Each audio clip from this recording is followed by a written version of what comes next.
Good morning across Australia. I'm Dante St. James, and we're going to be talking about how to get people into that magic mindset of getting them to book and pay for your services. Wouldn't it be nice if people just paid, then they would just migrate cleanly across from being free and getting lots of free advice to finally going, yeah, sure, I value your time. I'll pay you $150 an hour. Well, as you probably noticed, and the reason why you're probably on this call today is that that's never quite as smooth as we think it's going to be. So we're going to look at it about how some ideas that give you a little bit of leverage to get people over from the free to the paid stuff and to really learn how to say no, which is going to be one of the greatest skills you're going to learn in life. I've been saying a lot of no to a lot of people lately, and it still doesn't feel quite right sometimes, especially when you're still a small business like you and I are.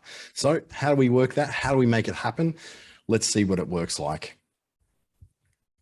First of all, a quote from Maya Angelou, one of my heroes, a poet and activist, and someone who really stood up for civil rights in America. All great achievements require time, and the same thing goes for getting your customers across from being freeloaders to people who are willing to pay you what you're worth, and for the skills and the expertise you're going to give them. What we're going to cover today is a bit of the mindset that's behind the whole free and paid thing, and how actually there's a massive economic problem with that as well, not just with our businesses, but in the wider economy too.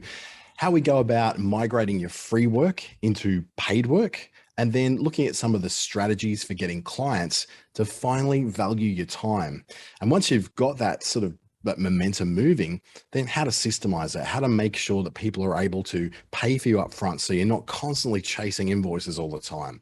And some great systems behind there. Some of them are free, some of them are a little bit paid, but either which way it goes, you're going to be able to get those bookings in and much more efficiently and effectively get paid. This is brought to you this morning by Business Station and the Digital Solutions Program from the Australian government. It's wrapping up in September 30 this year, as far as we know, but every time we say that, it seems to go on for another year. So hopefully that will be the case again, so we can continue delivering some great value for small businesses across the country. Now, you can watch this afterwards on YouTube. It should be on by tomorrow on Business Station's YouTube channel, where you'll find something like 600 or more different webinars and workshops and classes just like this one. I'll also have it on my own YouTube channel a little bit later today. So you can look at me up by name and you'll be able to find this particular one if you just want to get that. You'll also, since you've registered for this this is for the Zoom people, you will be getting this sent to you via a link at some point in the next 48 hours as well. If you don't, just pop on the YouTube. I'll definitely have it on there by tonight. A little bit about me if you haven't met me before. I'm a certified lead trainer with Meta, or Facebook, as it's used to be called Facebook. It's Facebook and Instagram with Australia. So I work with a team of trainers out of Sydney, even though I'm based in Darwin in the Northern Territory. We've got Startup Territory was a recent project I started, which is helping people to start their own businesses, also through the Entrepreneurship Facilitators Program, another Australian government initiative. And I've got some other training contracts through Google and the Digital Solutions Program, and also started up the recent LinkedIn local events here in Darwin. So hopefully there's some great events going on in your city or your town as well. So to understand why people struggle to get around from that free services to the paid stuff, you've got to look at a bit about what the mindset is behind free and paid services to understand where it all comes from and how we've sort of boxed ourselves into a corner when it comes to offering ourselves for the free. And it comes to what is called economically the free rider problem. And this is an economic theory. It's actually, I remember learning about in economics in, would have been about year 11, I think, in high school. And it was all about the idea that the free rider problem is a broader economic problem based around people getting access to a resource for free. So it could be something like access to free webinars, access to people giving them free advice, that kind of thing, where it does actually cost something to someone, just not to the person who's actually getting the value out of it. What we tend to do with the free riders is that we find there's many more of the free riders happening than the paid riders. So you think about it, right? Unless we had inspectors on trains checking tickets, you'd probably have everybody riding for free because there'd be no consequences to anyone riding the train for free. So the paid riding, then if you've got this situation where you've got so many people watching your stuff or calling you or taking your time or bundling you into a corner and asking you about your opinion to do with something to do with their business, we find that the paid people aren't actually paying enough for you to fund the free stuff. We find this so much when it comes to small businesses who are trying to run this freemium idea, the idea that if you get enough people in for free, some of them are going to jump over and pay you for their time. The issue, though, is that you get so many people writing for free that you have to charge such a high amount to cover your time to be able to help cover the free stuff. And what you're doing then is meaning that you have to fill up that gap. It's essentially costing your time, your money. Time that you could be earning money from paid people is spent doing free stuff with people. So it always costs someone something, and that someone is usually you as the small business. Now, economists will say, look, no business should ever operate under these circumstances. It's absolutely crazy. You're never going to make money. You're going to collapse. So that's small businesses. We're like, oh yeah, hold my coffee right now because I'm going to show you just how I'm going to do this. And time again, we see this produced in network marketing. So for instance, the little bit of money you might make out of a commission of a sale of some makeup from one of those network marketing or MLM companies is chewed up in the amount of time you have to spend in Zoom meetings, the amount of time you have to spend making Canva templates and working with Facebook and putting posts up. And it's like, it's this craziness where we go, well, yeah, if I do enough of this free stuff, it's going to get all the paid stuff coming in. And anyone who's ever been part of an MLM or a network marketing organization would know it kind of never ever happens. All that hard work you put in the background, it doesn't actually pay off unless you do it for maybe 2 years, but you're still funding that for 2 years. Again, the free riders of all your free information in your trainings and all your demos and your party plans and all that don't get paid for by the people who are actually buying the makeup in the end. It becomes a false economy. And that's why economists just hate this idea of people not paying for their way. But in Australia, we've got a little bit of a welfare mentality we've got to come up against. And I've got it especially here in the Northern Territory, probably more than anywhere else in Australia, the idea that more people will be paying nothing to access really good services in the hope that somehow there'll be someone who will grow to become a tax-paying citizen or perhaps a business that's employing people. But how many really do go on to do that? And how do we get trapped into doing all this free stuff in the first place? I know that someone on this call today is someone very close to me, and I know that recently they got caught in this issue as well, where they find they're just doing a whole lot of things for people for free as demos, and then they find that person wouldn't go ahead with that work, and then they get trapped with 2, 3, 6, 9 hours of time on a computer trying to make this demo, only for nothing to come of it. So who's paying for that time? And at the moment, it's probably other clients who are having to pay more in order to cover that. Or you're just doing it for free anyway. And the free trap is in the form of things like, try it before you buy it. Let me produce a video for you and put that in front of you so you can see whether you like it or not. If you like it, then you can buy it. You can imagine where this becomes horribly wrong when that person's like, oh, can you make this change? Can you make this change? Can you make this change? And then at the end of the day, they don't actually go ahead with it anyway. They've just pretty much tire kicked their way into getting all these ideas sorted out to go to someone else who's cheaper. Meanwhile, you've just spent 9 hours working with them. Or it comes in that early days of your business. For instance, in people who are web designers, people who are photographers, like just giving away a lot of stuff for free because they need a portfolio of work to be able to show people what they're capable of. And to get those first few testimonials, and it could be family, it could be friends, it could be a cousin, it could be someone that was referred to you by someone that you know, in the hope that that portfolio of work is going to show that you are the real deal. And then people will be much more confident in approaching you to pay for your work. And the other one is, and this happens a lot with artists, and it happens a lot with bands and people who sing and musicians, is I'm new to this and I need the exposure. And there's a bit of a saying that goes around the arts world, which is, you can't pay your rent with exposure, or you can't pay the rent with likes on Facebook or followers on Instagram. And it's so true. It is so true that we get trapped into this. We start off with all these great ideas, and I want to help people, I want to change the world. And then what we find is that we're burnt out, we're broke, and we're scrambling for the next rent payment. I've been in that position more than once. In the try before you buy, it's kind of like that idea where, just try my service for a short while. I'll make your social media post for a couple of weeks for free and we'll see if it's for you. Meanwhile, you've spent 10 hours making those things. Or it could be the free initial consultation where we discover whether the service is right for you in a free, quick consultation. Now, the call there is quick. Nobody should be giving away an hour of their time for free to anybody for no reason at all. There's just no reason at all you should be giving away an hour of your time. Even half an hour, I think is too much to be giving away for free. And it might be all right for me to say that because I'm in a much more established position than most people now. But at the same time, if I had given away 10 or 15 minutes in my early days rather than an hour, I'd still be in the same position I am now. It's just that I would have had a lot more time to do the paid stuff rather than wasting time for an entire hour talking to someone who may or may not ever do anything that I tell them to do anyway. And on top of that, I'm very, very unlikely to ever really pay for any of that stuff. Next up, the problem one is a very small percentage of trial customers ever convert to paid customers. And I think there's lots of pieces of software that really show this, like Dropbox, for instance. Dropbox gives you a free, low cost, low storage solution for large files. And that's all great. That's all fine. But how many people actually have paid for Dropbox?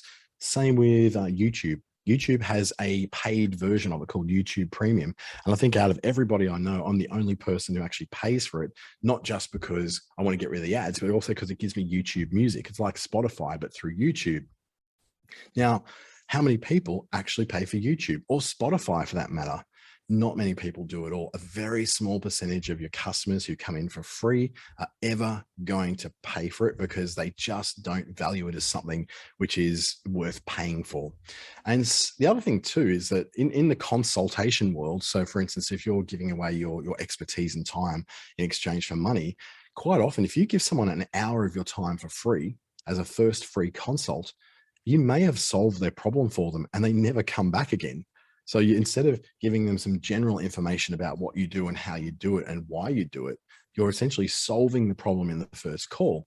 And that's a big trap for those who are giving away like full hours of the things, because all these calls, they go over. They always go over. When someone's getting great information for you for free, these things will go over. You'll go 5 minutes, 10 minutes over. So even if you budgeted for that 1 hour, in reality, you're spending time preparing for the call. You're doing follow-up after the call, doing emails to follow up after that call in the hope that that person would please, pretty please come across and pay you for another call. But you've already solved their problem. So why would they pay for you for another hour when you've essentially solved it for free? They have no sense of value for what you're doing because they just think, oh, well, if you're giving that away for free, I'll just wait a few months and get another free call. The problem with the I need a portfolio of work thing is where you're producing free photos and videos and websites and doing it so that someone will refer you to you and you'll have this initial set of clients and testimonials that you can use to show the world that you are the real deal and do the right thing. The problem with all that is that the referrals rarely ever happen. It's not like you do, like, for instance, if you go and take photos for a friend's wedding and you produce these amazing, beautiful photos and they love them and they got all these gorgeous photos for life. And how many times do you really think they're going to refer you when someone says, oh my God, your photos are so beautiful? Do you really think they're going to sit there and they have people over for dinner and say, oh yeah, you got to go and see my friend Karen because she's amazing at taking photos. She took our photos for us and she did it for free as well. Couldn't believe it. So straight away, that you've got that association with that they did it for free. So if someone ever comes to you after being referred, they've already been told that you've done this for free in the past. So they're expecting it to be cheap, if not free, that you would somehow do the world a favor, because after all, you're only taking a few photos, you're only singing a few songs, you're only painting a couple of pictures. We need to get this idea out of our heads that it's just this, it's just that. It's not just a few of these things and a few of those things. We've got to get into this headspace which says, actually, it costs money because these things take me hours. It costs this much because it takes me freaking hours to do this stuff. Imagine doing a whole day of photography at a wedding and never being paid for that. And people thinking that paying you $50 and giving you some food is going to pay for that time and that effort and all that training you'd had to go through, all that equipment you've had to buy, all that time you had to spend out in the sun. And they really don't value it. So when you start to build this, okay, I'm building my portfolio, I'm getting my exposure and being able to share some client feedback on my website, are you really helping yourself there any more than it would have taken for you to just take photos in the first place and get paid for them? I believe get paid and then also do that. You might start off getting paid less when you first start out, like I did when I first started building websites. They cost a lot less than what they do now. But when I finally, stopped doing websites, it was, at the point there where it was like 100 times the cost of what I used to charge to do websites, simply because I had the background, the experience, the reputation, and the momentum to keep going on with it.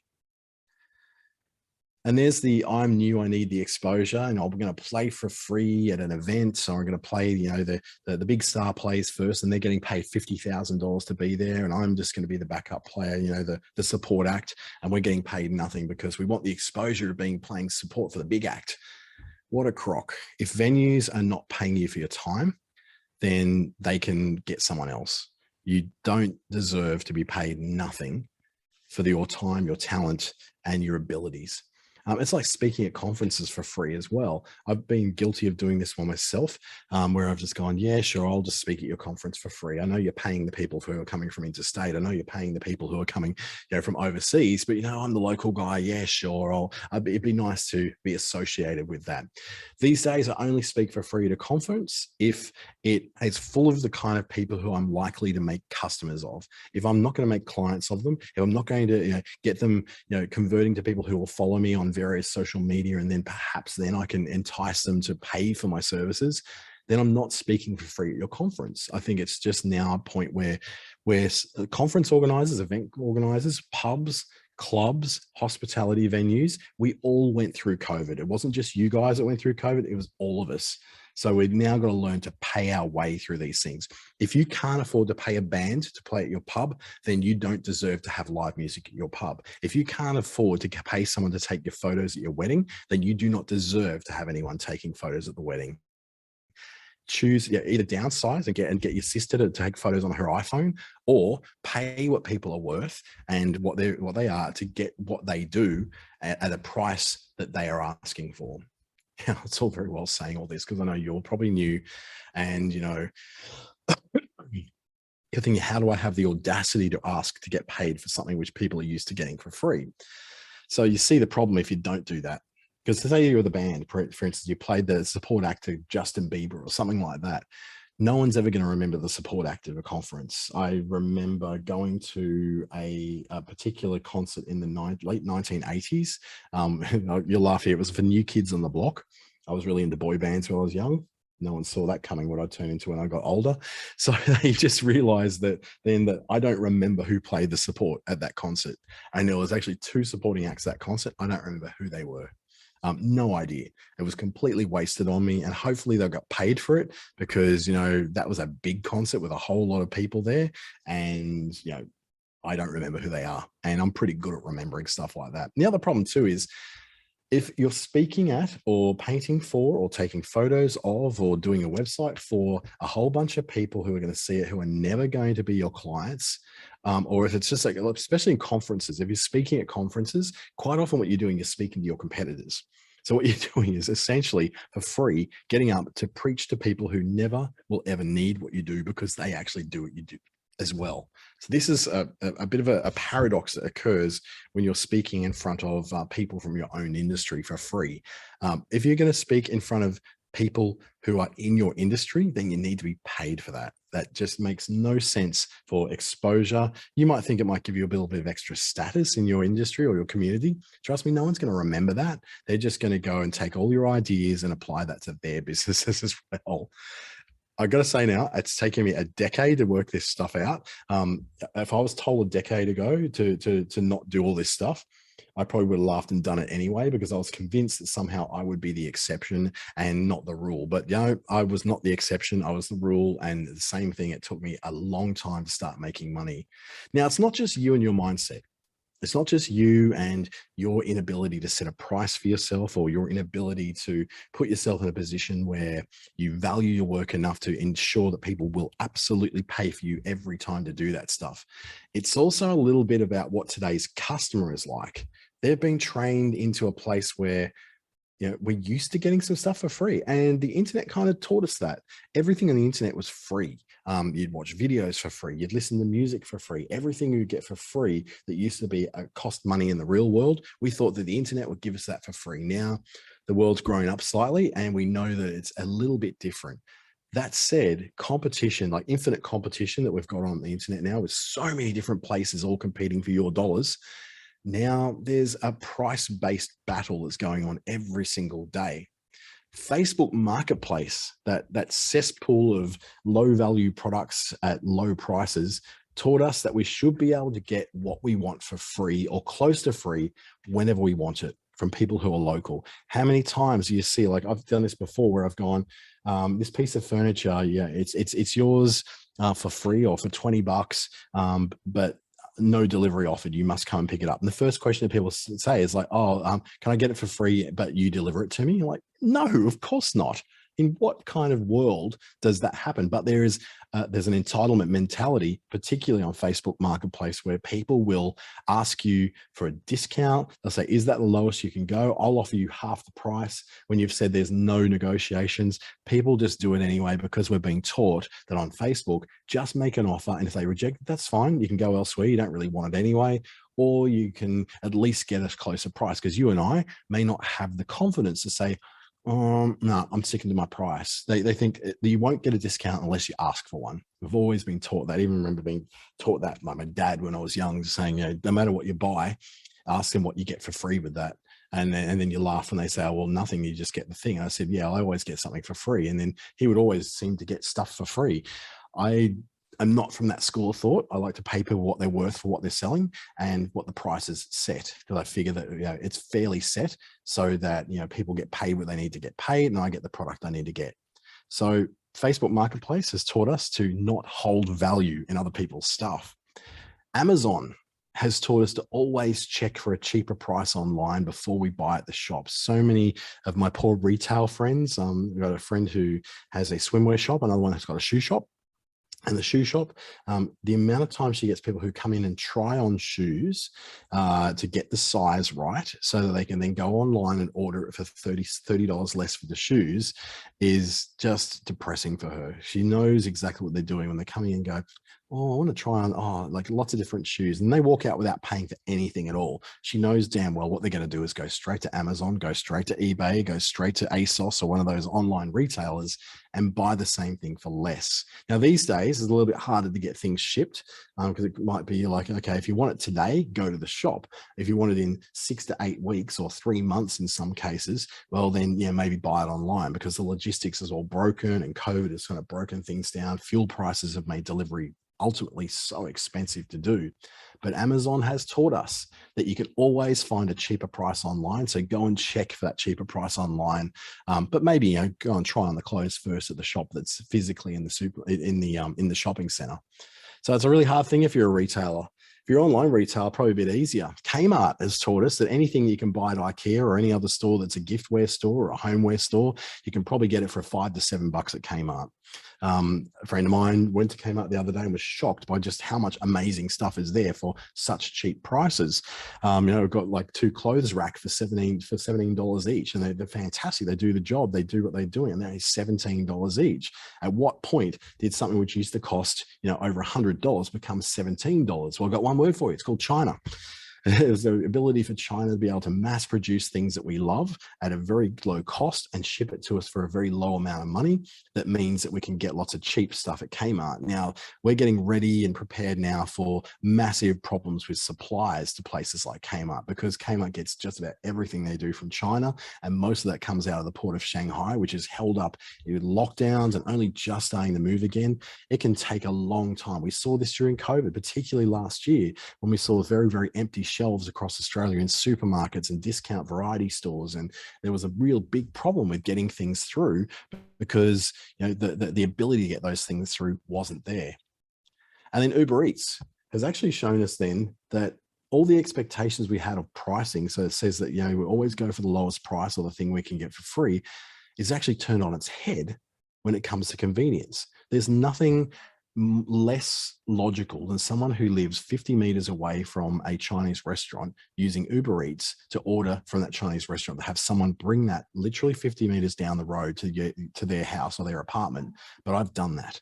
I've literally done that. In fact, there's a kebab and Nepalese momo place, which is just across the road from where I lived, and I would order it on Uber Eats. I could go downstairs, walk across the street, and buy that stuff from the shop itself. But I literally ordered it online on Uber Eats, and they came and delivered it. It was just such a stupid thing. You can see the delivery guy just looked at me as if to say, you are the problem with this world right now. And I guess in that case, I was just so lazy. I was willing to pay 30% more for the convenience of someone coming to my door and dropping those momos and kebabs off to me. It was a ridiculous thing to do. We value different things for different reasons. I valued my time, so I was willing to pay more. But someone may not value the fact that, you know, a beautiful vase sitting on a credenza in the hallway in your house could cost, you know, $350 if you bought it from the local, you know, handmade pottery supplier. But you can buy something that looks just as good from Kmart for about $12. So you've got these big problems with what we think value is when it comes to people. And that's what then starts this whole problem with people not wanting to pay us what we're worth. 56% of service purchases will be made based upon price alone. Now, I'll admit this has dropped in recent years. It used to be nearly 72% of purchases on services and products, but we've now found it's just over 56% of purchases. People will make those purchases on services based upon price. Like you call around to tire places to get your tire replaced, and you go, okay, well, which one's the cheapest? I'll go there. These days, it's dropping them almost a half and half as we start to get into a convenience culture of going, I will pay that little bit extra if the first person I call is available to do it today. And that could be, you might be paying twice as much for that. And we see now that 44% of service purchases, people who are purchasing your time, your expertise, will be made based on factors other than the price. So the big battle for us now is to become part of that 44%. Or when it comes to products, people selling physical products, it's about 22%. So everyone who's opening an e-commerce store online and selling products, they're battling to be part of that 22%. You and I, as service providers, we're all battling to be part of that 44%. So it's the minority of decisions that are made. Oops, I seem like I've lost my Canva connection. No, we're back again. Let's get that back in. It's always one of those days where the internet may or may not let you down. Let's go back to that page.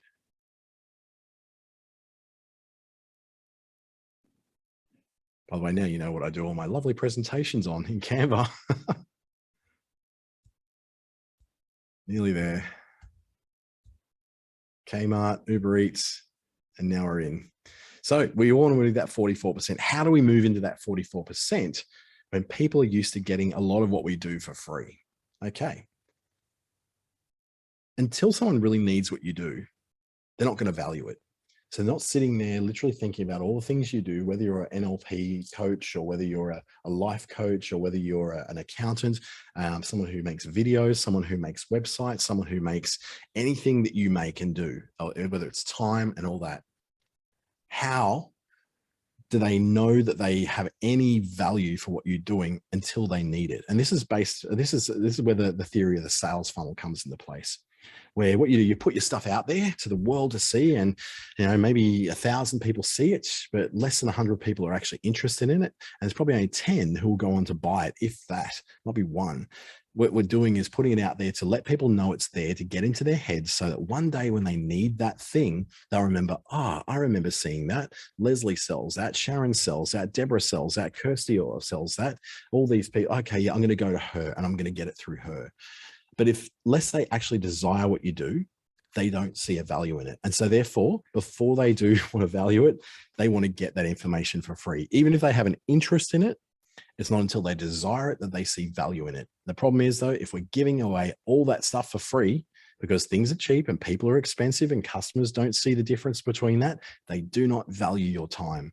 You might spend 6 hours putting together a presentation that a whole bunch of people are booked in to see you, and then 2 people turn up, because no one really cares about the fact that you spent 6 hours building that presentation. No one cares that you spent all this time doing that research to get the right statistics and the valuable information. No one cares because they really don't value your time, because they're used to paying $7 for things things at Kmart. They used to be able to get everything for free online. They want to learn how to do something in DIY in their home. They just go to YouTube and they look it up. People don't value your time unless they desire what it is to do. So how do you then start that process of migrating your free stuff over to paid stuff? How do you then get people to do your time? I follow a guy online called Justin Welsh on LinkedIn. He's a bit of a hero of mine. He basically is at that point where he goes, if you want to spend half an hour chatting with me, it's going to cost you $1,280. And he just doesn't budge on that because he doesn't really want to do those calls. He just wants people to use him as a consultant for what he does. And he does amazing work. But he's like, if you really, really must speak to me for half an hour, it's going to cost you. And he gets lots of people booking him in. Like, it's not that this guy, gets one call at $1,280 a year. He gets multiple calls a week. He makes enough out of those calls to pretty much pay his way through life. And that's not the primary thing he does. He actually contracts to much larger organizations and helps them to find ways of getting themselves profitable through growing their audience and learning how to work that audience into not just an audience, but into a string of customers, filling a pipeline of potential new buyers and customers. So migrating from that, he's got a bit of a funnel that he says, basically, if you need my time's worth a lot more than you can probably afford. So if you can't afford $1,280 to spend half an hour of my time, mind you, that's half an hour, not a whole hour. Then he says, well, you probably can't afford me and you're never going to be able to do much more work for me. So I better make all the money out of you that I can right now, because I'm not going to get any of that. Now, I'm not charging $1,280 for half an hour. I charge $180 for an hour and up to $250 for an hour to do that. Now, is that everything, something everyone can afford? No, of course not. That's why I work with programs like Digital Solutions and entrepreneurship facilitators, because it then brings that cost right down to where you're paying something like $44 for digital solutions for 3 hours of my time, or you're going through the entrepreneurship facilitators, which I've got a contract to deliver through Business Station in the Northern Territory, for instance, and you can get my stuff for free. I'm still getting paid at a rate that I deserve, but it's limited. It's not for everybody. And it also means that, the reality check is that your free customers are probably never going to start paying. So I know that when I do a digital solutions session, or I do an EFS session, or one of those government funded sessions, that person's probably never going to be a client of mine. And that's okay, because I've been able to deliver as much value as I can in that 1 hour or 3 hours that I can, and I'm still getting paid my rate through that contract with the government that I'm doing.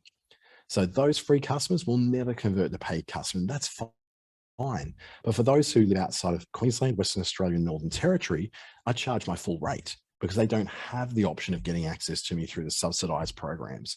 So I've got this premium customer that I work with in, say, New South Wales, Victoria, Tasmania, and South Australia that pays me at the full rate. So naturally, where do you think I do my advertising? Do you think it'd be in my local area? Do you think it'd be in Queensland or WA? Of course not. I put all that advertising into the places where I get full rate. I get full rate card for what I'm doing.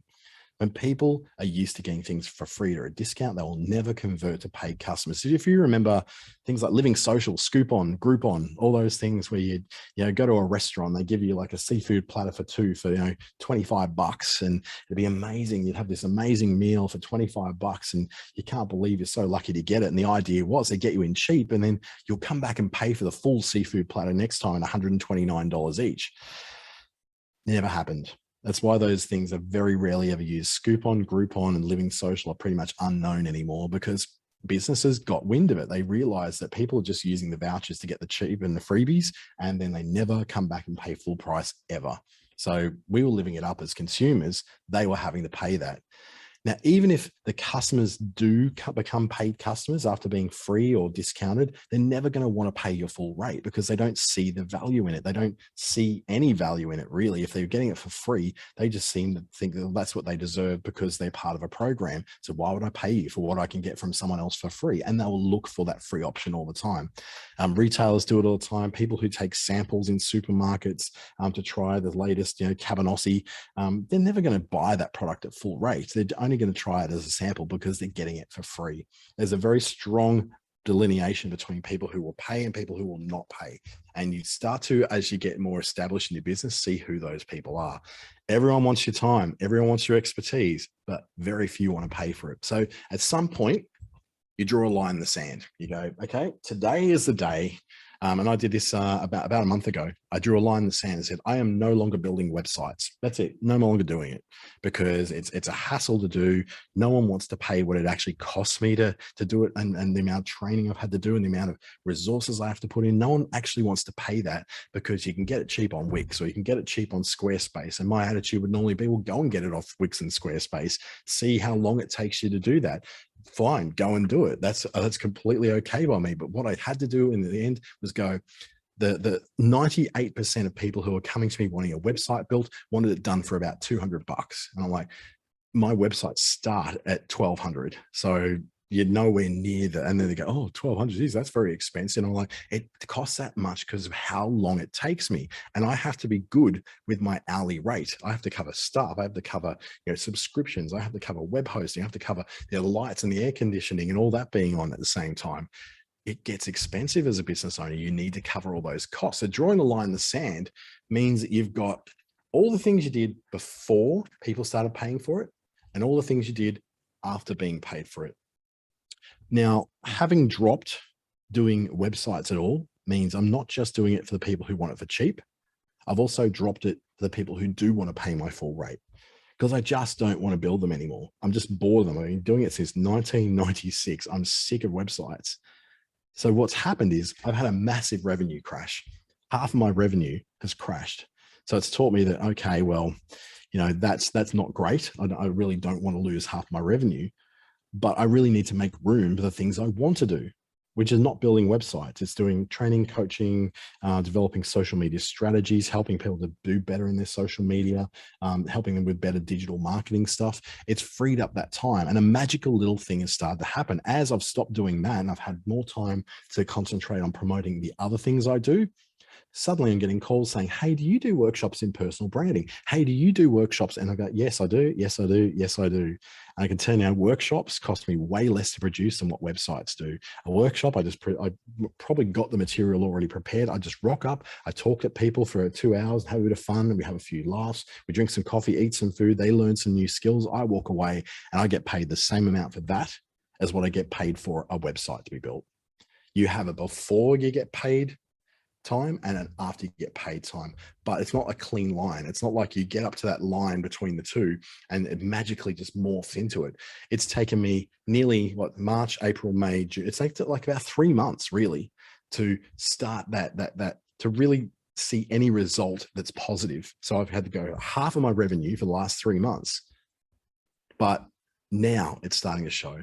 And it means, yes, it's hard to pay the rent. It's hard to pay the bills. It's hard to enjoy my life. But that 3 months of hustling and sort of trying to change the mindset of how people work with me has meant that now I'm starting to get the inquiries for the jobs I want to do at the price I want to do it for, from clients who don't even blink when you tell them your rate. They just expect that that's how much it's going to cost. Working with government organizations, not-for-profits, corporates, rather than having to build websites for people selling essential oils who, don't even know if they're ever going to make money out of that. It's a hard thing to do. When you pick something you love to build as a business, it's hard to know whether you're going to make money out of it. So my road from free to paid, it's a bit different because I've got options. So my options were, if I got people coming in for free to do things or don't have a lot of money, I divert them through to the programs, digital solutions, entrepreneurship facilitators, Google's digital springboard, Facebook blueprint, all those kind of things. And I offer them the access to low cost programs through those programs. That's fantastic. But as I get people coming, it's kind of like a triage in a hospital. Some people need attention right now. Some people don't. Some people have got very minor issues. Some people got major issues. So as I get people in, it's triage. I go, okay, let's see a situation. Okay, yeah, what I've got is the digital solutions program is going to give you 3 hours of my time. We're going to work out these problems with you and we'll get it done. Fantastic, good stuff. Or they come in, they go, actually, I've been doing a lot of free things and online things that just don't seem to work for me. I need time to sit down with someone to show me how. I go, okay, that's going to cost you X. And because they've already exhausted the free options and that hasn't worked for them and they don't really trust free options anymore, and there's certainly people out there who are like that, they don't trust free work, then I offer them the full paid services, and I do that publicly out there. I don't really do a lot of advertising in my free stuff because the programs themselves, like Business Station, bring those in already. I only advertise my paid stuff. I don't necessarily quote my price, but if people don't want to pay, I can either refer them on to someone else who's cheaper, and I've got a whole network of people I mentor who are much earlier in the game, and I can refer those people through to them, or I just put them into the government programs. Now, you will have a very different road from your free stuff to your paid stuff. Your free stuff to paid stuff may be quite honestly a hard line in the sand where you refuse to do any free work for anyone anymore, and a whole lot of people drop off and never decide to use you. The good news is they were never going to use you at your full price anyway, so you're not missing anything at all. Don't mistake popularity online, likes and engagement for business results. This is something I've only just learned in a very hard way recently, that having all that engagement, all that adoration for people loving that you're giving away all this free stuff online, don't mistake that from a business outcome. A business outcome is basically money and other things like your happiness and your sanity. I can tell you now, if you're doing free stuff, constantly doing free stuff and not getting paid for it, it's going to strip away your confidence, strip away your sanity, and you're just going to be absolutely miserable, and you'll want to go back to doing what you were doing before because business is too hard. But as soon as you get paid, the happier you're going to be. So money doesn't buy happiness. I'll tell you what, it gives you options, and options make me happy. So how do you transition? There's two ways. You do it gradually or do it suddenly. I was kind of been talking about the sudden thing there, but you can do this gradually as well. And this is by raising your rates little by little, by what's reducing your availability for free work. This was what I initially did. I started doing this last year where I cut my calendar in half. And I said, okay, Monday, Wednesday, Friday, they're the days that I'll spend doing fully paid work. Tuesday, Thursday, Saturday is the days where I'm going to do my low cost and free work. So I looked at that and going to split the calendar up, have very specific days to do it. When someone can't book you in for free on a Monday, they just have to go into a Tuesday. When you separate your free stuff and your pay stuff in your calendar, it sets up a really good mindset for you. What it says is that on Wednesdays, I'm making money. On Thursdays, I'm not making money. But if you start mixing it up, or you start making some money on some days and also on that same day, not making money, your mindset is not in that place where you're thinking of your business first. There's a reason why in aircraft they say fit your own mask first before fitting other passengers. It's because you need to be alive and kicking in order to be able to provide help. So if your motivation is to provide help, to show people like a better way of living, or to somehow save the world, or be able to do something really amazing and impactful in your community, you've got to make sure you've got the money to be able to afford to do that first before you then start rolling it out and burning yourself out. So that's just that little bit. Maybe split up your calendar, raise your rates a little bit higher as you're going over a year and all that. You can do that. My bookkeeper has risen his rates by $100 a month over the last 2 years. He's done it in 2 lots of $50 at a time. He's now at the point where he's pricing himself out of my ability to pay for him because it's way too much now for what he does. Or you do it suddenly. You can immediately cut off and saying, no more free cheap stuff. I'm going straight to a paid set of service. And now both of these approaches have their pros and cons. So if you do it gradually, you need to gently offload the low paying customers and bring in new higher paying ones to replace them. Because remember, your freebies and your low costs are not going to come with you all the way. Just like I'm not going to go all the way with my bookkeeper to go to, from an extra $100 over 2 years per month of what he does. I can't actually do that with my business. I cannot absorb another $50 a month for someone to basically do something that I can do myself. Now I know how to do it. I'm probably going to do it all myself. May not. I'll probably blow up my face and I'll have to get another bookkeeper. But now I'm just going to start shopping around. So that offloading the lower payer customers is not saying that you're getting the lower paying customers and you're kicking them out. You'll still service the people you've got. But you either need to give them that gradual price increase, say, hey, I've got to do a price increase this year because everything's gone up. My rent's gone up. My petrol's gone up. Everything's gone up. You have to cover that somehow. But then your new customers you're bringing in are not coming in at the old rate, even if they got referred to by an existing customer who said, oh, you'll love working with Shailene because she's got this amazing, she's so cheap. Like what she does is such good work and so cheap. They're not going to come in at that such good work at so cheap level. They are coming in at the full price that you want to charge. So these new higher paying customers suddenly become much more attractive to you as a business owner than what the older people are. Now, does that sound disloyal? Maybe. But your first loyalty kind of has to be to yourself, doesn't it? To you, your family, your life. Ultimately, clients are only as loyal as they can afford to be. Once like, I really like my bookkeeper. He is awesome. He's a lovely guy, but I just cannot afford him anymore. So that will override any loyalty I have. The same thing will go with the fact that I shop at Coles rather than Woolies. I've got a fair bit of loyalty, but if Coles were to raise their prices significantly enough that it's now cheaper for me to go to Woolies, I will go to Woolies. The only reason I don't shop at Aldi is because we don't have them where I am. Otherwise, I'd probably shop there just about all the time. The problem with the sudden changes is that you could have some really big brand damage causing a real PR issue. Now, that just means that if you are used to being like, oh, she's such a lovely girl, she's like amazing, she's so helpful and so friendly, and then suddenly you stop doing that, you suddenly become, yeah, she used to be so good, but now she's just all about money. I don't like her anymore. She's just all about money.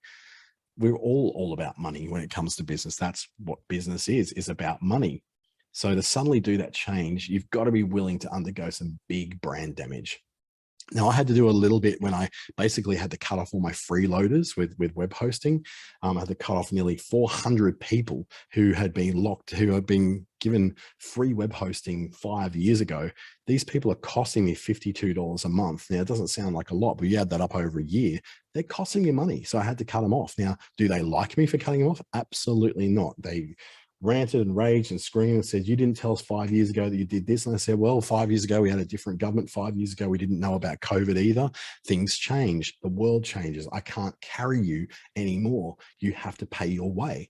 And yes, they weren't happy with it. But ultimately, these are people who are never going to pay for it anyway. And out of that 400, maybe about 10 clients came across to a paid model. The rest of them all just went to see who they could get cheaper stuff from. And yeah, it was a hassle for them. Yes, absolutely it was. But you can't expect to get something for free forever.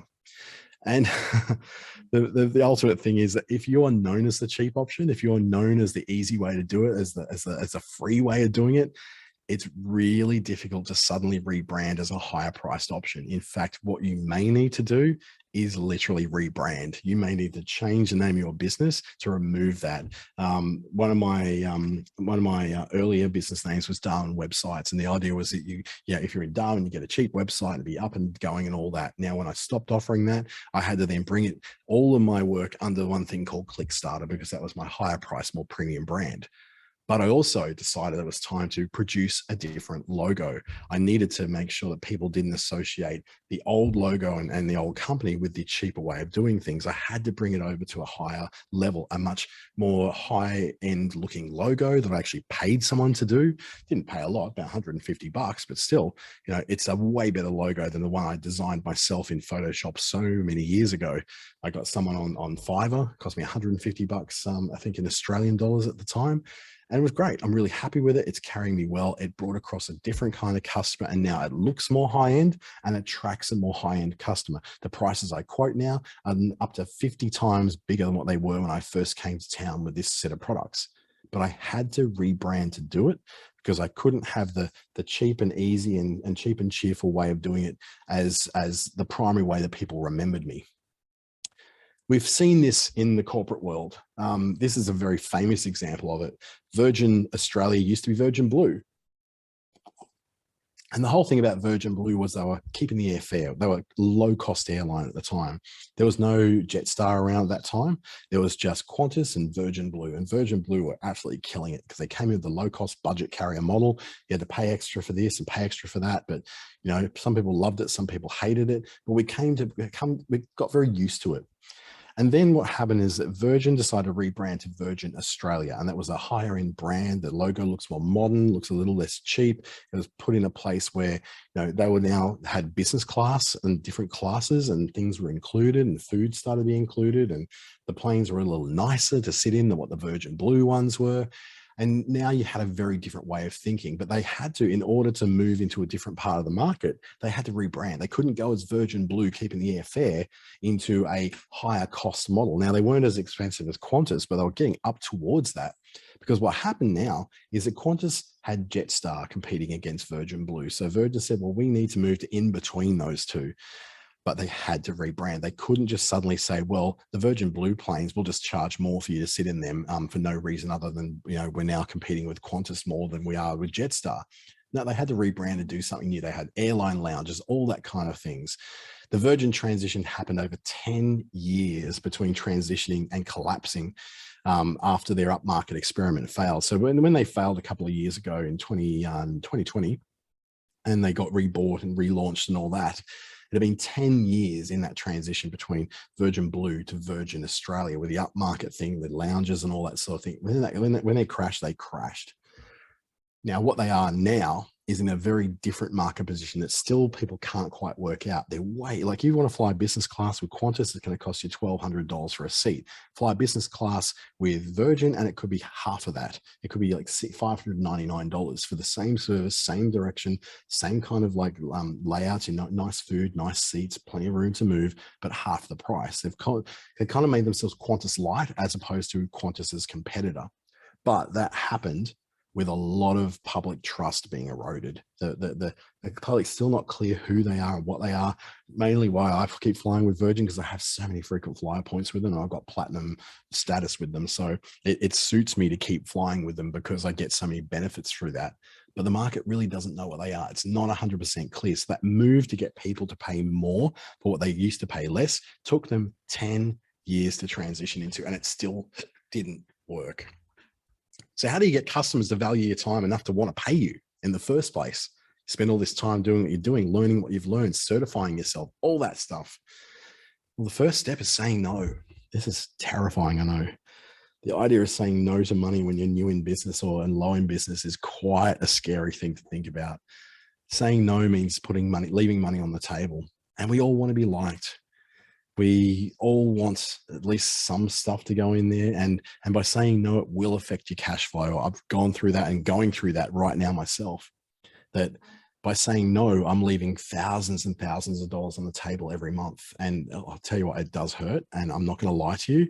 I look at the amount of money I could be taking. I'm so tempted every day to go, yeah, I'll just do this one job. Surely it won't take long. But then I remember just how miserable I was when I was taking all that work. Even though the money was good, it's work I didn't want to do, and it was still at half the price of what other people in my market charge. Now, by charging twice as much, would that make me happier? No. But what it might do is mean that I only have to do one of them a month rather than 3 of them a month. That'd be pretty good. I get more time to do the things I want to do. Would the expectations of the client increase by twice if I was charging it twice as much? I'd still probably be cheaper than my main competitors anyway. Would their expectations change much? Probably not, because what are the options? There's me and the others, and if I'm already cheaper than the others, then they don't expect as much out of that as what they might be from the guys who charge $20,000 for a website. What you do when you're getting yourself in this rebranding model, when you're getting to this point where you want people to pay you more for stuff, is you need to be able to have a unique selling proposition. What's so special about you that they should now pay you for it instead of someone else? And then you might have credibility. For me, I've got a rap sheet a mile long of different certifications and qualifications I've got that have allowed me to move up market, because I can say, well, yeah, you should pay me that because look at all this. You know, I'm a lot more of a sure bet than what the average person in my market would be. Once you've highlighted your value, then make it super easy for people to work with you. If they're going to pay for you, make the idea of booking your time really, really simple. There's tools which you're about to see that will help you to do it, and also make it sound worthwhile. Make sure your marketing explains why you're worth that money. You don't have to be saying, I'm worth it because I deserve it. No one believes that because no one cares. What it'd be more like is, what are they getting? What is the value of what they're getting by paying you for this thing rather than getting it for free on YouTube? And then split your services through. You can still have free services. I still have like my free workshops that I do through Business Station, but I'm still getting paid for those. You're not paying for them, but I'm still getting paid for them. So find ways to get paid for your free stuff that doesn't involve the client paying for it. But make sure you have your paid services, your advanced services. It might be, give away 15 minutes for free on a discovery call. But if you want an hour of my time, you pay for that. I will cover off specific topics, which are my free topics on LinkedIn. You can follow me every day if you like and get that LinkedIn, that social media stuff.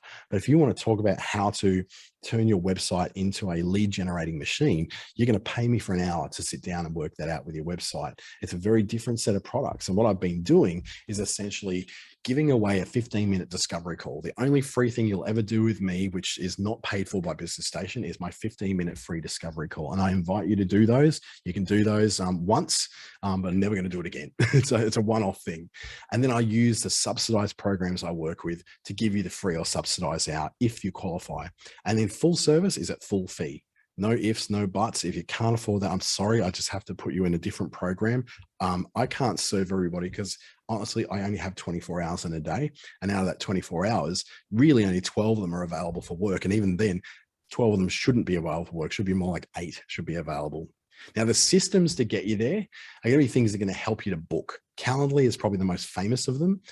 For free, you'll get one event that you can have one calendar connection through to, whether it's your Outlook calendar, your Office 365 or your Google calendar.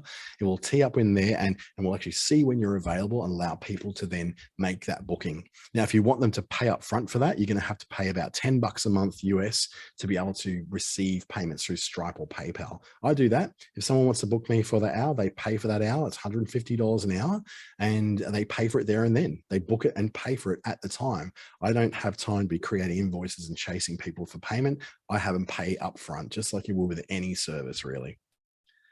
Then Simply Book Me has a very simple, very similar thing. You can take payments through their paid version, but you can have up to 5 users and up to 50 bookings for free. So if you're only doing maybe 20 bookings a year, this could be the option for you. It's free, it's really good to use, but you won't be able to get payments unless you pay for that.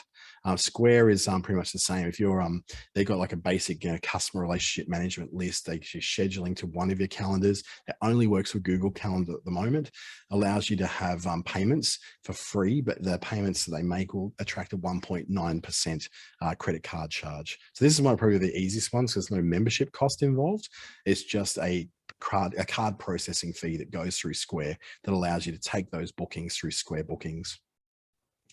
Timify is another option, free to start with unlimited booking services and connections to payments. But you have to pay to sync it to your calendar or to have things like group bookings or some sort of customer history in place. So this one's really good if you don't want to have to pay to get payments, but understand it's not going to sync with your calendar. It's not going to look for available time. It's just going to assume that every time's available and you can fix that up later with them. HubSpot is what I'm starting to migrate to. It's free to start with. You can get unlimited bookings, connection to payments. They're all part of the free HubSpot CRM. You can connect it through to Stripe, any of those sort of things.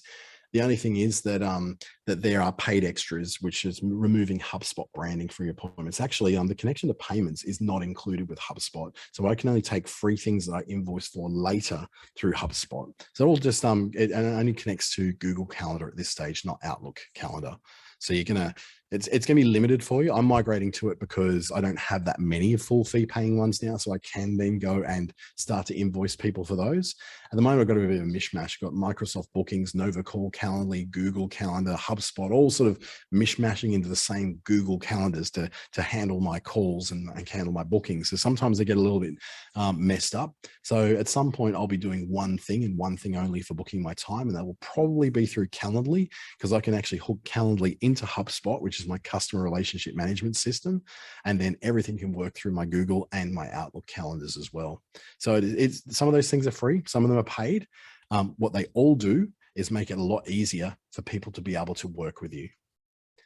So as we come to an end, thank you so much for taking a bit of time out of your businesses today to learn more about how to do things in your business. I invite you to become part of the Digital Solutions Program, $44 for 3 hours of mine or any of the other people's time that have been so really good to help us with this program. There's like about 30 different advisors now you can work with across the country, and they're all equally skilled as I am in different areas. So you can have a look at businessstation.com.au and see all of the different advisors, which ones appeal to you. Or if you wanted to be guided through that process, please do feel free to book me in through LinkedIn, Facebook, Instagram, YouTube, email, whatever you find. I've got a really weird name, so it's really easy to find me. You can find me online at any of those places. Again, thank you so much. Go out and make some money because you deserve to make money. Your time is worth money. And I hope to really see you in plenty more of these free webinars because there's a lot more of them to come. All right, thank you and have a great weekend.